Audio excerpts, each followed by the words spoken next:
Welcome to my channel. My name is Kendall, and I hope that you've been doing well. I hope that you've been enjoying the colder days and that you've at least had 1 cup of cocoa so far. Today we are going to be reading a very special book called The Raft by LaMarche. There's nobody to play with, I complained. She doesn't even have a TV. Dad grinned. Well, she's not your normal kind of grandma, I guess, he said. Calls herself a river rat. He chuckled. But I promise, she'll find plenty for you to do. And, you know, I can't take you with me this summer, Nikki. There'll be no kids there, and I'll be spending all my time at the plant. I felt the tears starting again, but I blinked hard and looked out the window.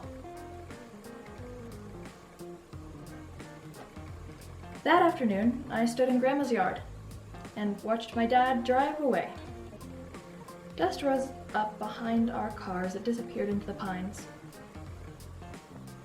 Well, we can't stand here all summer, said Grandma. Come on, Nikki. It's time for supper.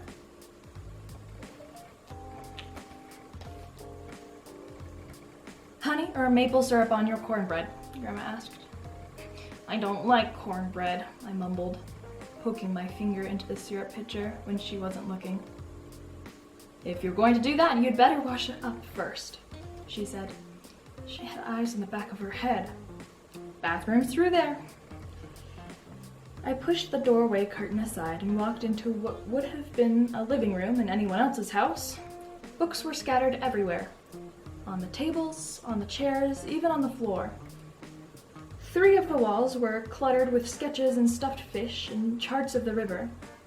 Several fishing poles hung from the 4th with a tackle box, a snorkel, and a mask on the floor beneath them.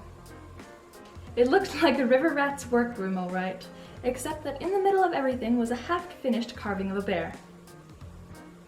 Been carving that old fellow for years, Grandma called from the kitchen. The real one hangs out in the dump. Now come get your supper before I feed it to him.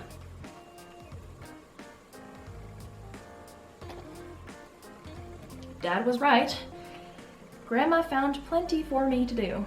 In the morning, I stacked firewood, then helped her clean out the rain gutters and change the spark plug on her trucks. The afternoon was almost over when she handed me a cane pole, a bobber, and some redworms. Fish fry tonight, she said, showing me how to beat the hook. That river's full of fat bluegills. Drop your line near the lily pads and you'll find them. Down at the dock, I looked things over. The lily pads were close to shore. There couldn't be fish there. I walked to the end of the dock and threw my line out as far as I could. Then I sat down to wait. And wait. And wait. My bobber never moved. There's no stupid fish in this river, I said out loud, disgusted. We had hamburgers for supper. Give it another try, said Grandma the next evening. I'll bet you catch something. Don't count on it, I thought, as I headed back to the dock. I threw my line in the water.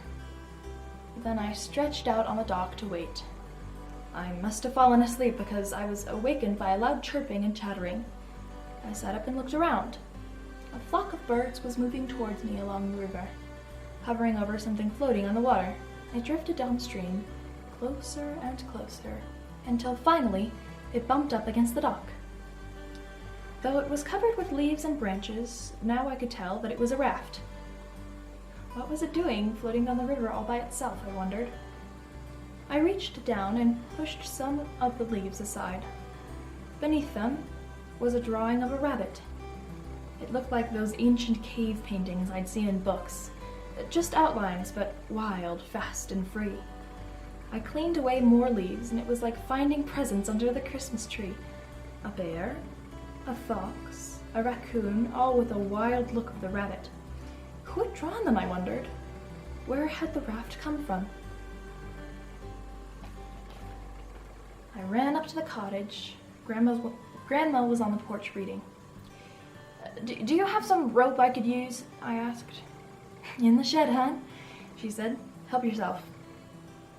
She didn't ask me what I needed it for, and I decided not to tell her yet. I pushed the raft into the reeds along the river's edge, then tied it to the dock so it wouldn't drift away. All the while, birds flew over my head, every now and again, swooping down into the raft as if it were a friend. A crane waded through the reeds to it. A turtle swam up from the bottom of the river. The moon had risen yellow over the river by the time I went up to the cottage to go to bed.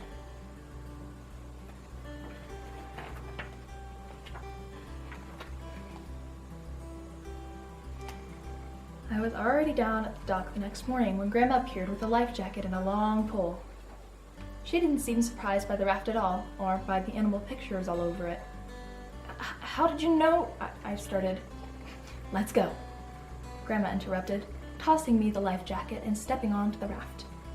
She pushed the pole hard into the river bottom, and we moved smoothly into the current. Your turn, she said after a few minutes. She showed me how to hold the pole and push, and I pulled us into the middle of the river. Even there, the water wasn't over my head. We pulled the raft up the river and slowly let it drift back down. The birds kept us company the whole time, soaring, swooping, singing. Some even landed on the raft and rode with us for a while. Hitchhikers, Grandma called them.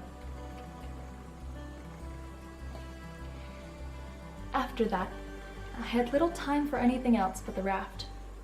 I raced through whatever chores there were, then ran down to the dock, wondering what animals I'd see that day.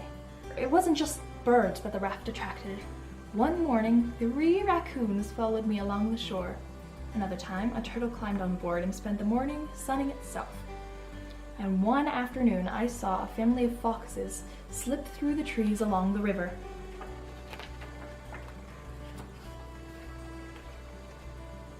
When the weather turned too hot and sticky to sleep indoors, Grandma helped me put up a small tent on the raft.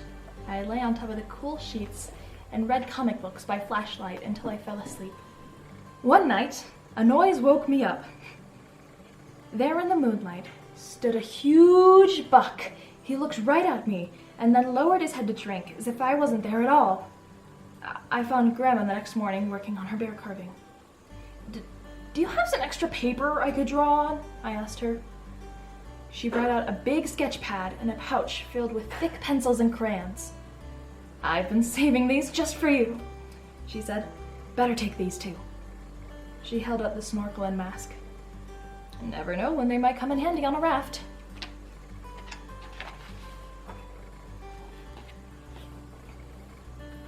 The sun was hot that afternoon, so I pulled into the shade of a willow, then waited to see what animals the raft would bring. It wasn't long before a great blue heron whooshed down with crayfish in its bill. I grabbed a pencil and began to sketch. I felt invisible as the bird calmly ate its lunch right in front of me. Then it preened its feathers, looked back up the river, and flew off. That night, I showed my drawing to Grandma. Not bad, she said, not bad at all. And she tacked it on the wall on top of one of her own sketches. One day, I pulled upriver farther than I'd ever been. Near a clump of cattails, I startled an otter family. They dove underwater, but as with the other animals, the raft seemed to calm them down. Soon, they were all playing around me. Grandma had been right about the mask and snorkel coming in handy. I slipped them on, then hung my head over the raft and watched the otters play, chasing fish, chasing each other, sometimes just chasing their own tails. I kept very still, but they didn't seem to mind me watching. They played keep away with a small stone, then tug-of-war with a piece of rope. It was like they were showing off for me. They even let me feed them right out of my hand. Some mornings, Grandma would make a bag full of sandwiches and a thermos of icy lemonade.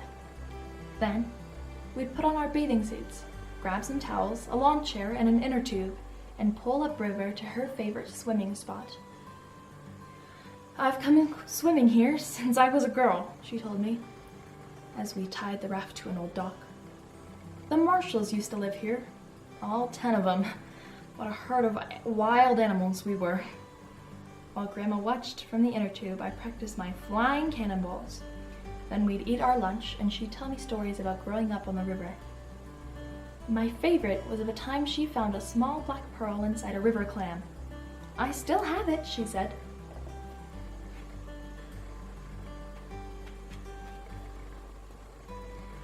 Somehow, on the river, it seemed like summer would never end. But, of course it did. On my last day, I got up extra early and crept down to the dock. The air was cool, and a low, pearly fog hung over the river. I untied the raft and quietly drifted downstream. Ahead of me, through the fog, I saw 2 deer moving across the river, a doe and her fawn. When they reached the shore, the doe leaped easily up onto the steep bank, then turned to wait for her baby. But the fawn was in trouble. It kept slipping down the muddy bank. The doe returned to the water to help, but the more the fawn struggled, the deeper it got stuck in the mud. I pushed off the river bottom and drove the raft hard into the muddy bank, startling the doe. Then I dropped into the water. I was ankle deep in mud. "You're okay," I whispered to the fawn, praying the raft would calm it. "I won't hurt you." Gradually, the fawn stopped struggling, as if it understood I was there to help. I put my arms around it and pulled. It barely moved. I pulled again, and then again. Slowly, the fawn eased out of the mud, and finally it was free. Carefully, I carried the fawn back up the bank to its mother. Then, quietly, I returned to the raft. From there, I watched the doe nuzzle and clean her baby, and I knew what I had to do. I pulled the stub of a crayon from my pocket and drew the fawn in all of its wildness into the old gray boards of the raft. When I had finished, I knew it was just right.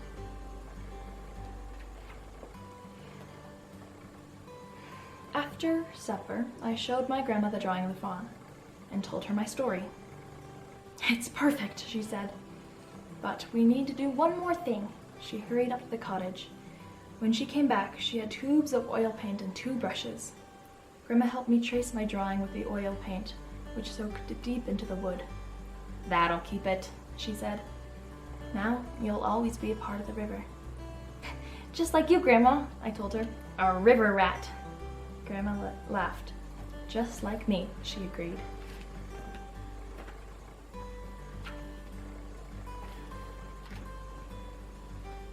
I love this story. It's almost magical how the animals are drawn and calmed by the raft, and I think it's interesting to see how quickly Nicky changes from being more of a city slicker and not wanting to be with his grandma at all to be completely by himself on the river, and even going so far as to help his fawn friend. I hope that you guys, like Nicky, will have some fun adventures in the wild if the weather permits and if COVID permits.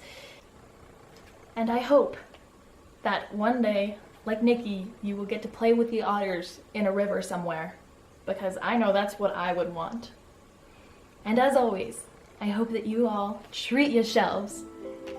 And don't forget, if you like this video, give it a like, or comment your favorite animal, or even consider subscribing if you've liked the story so far. And with that, I hope to see you all soon. Bye!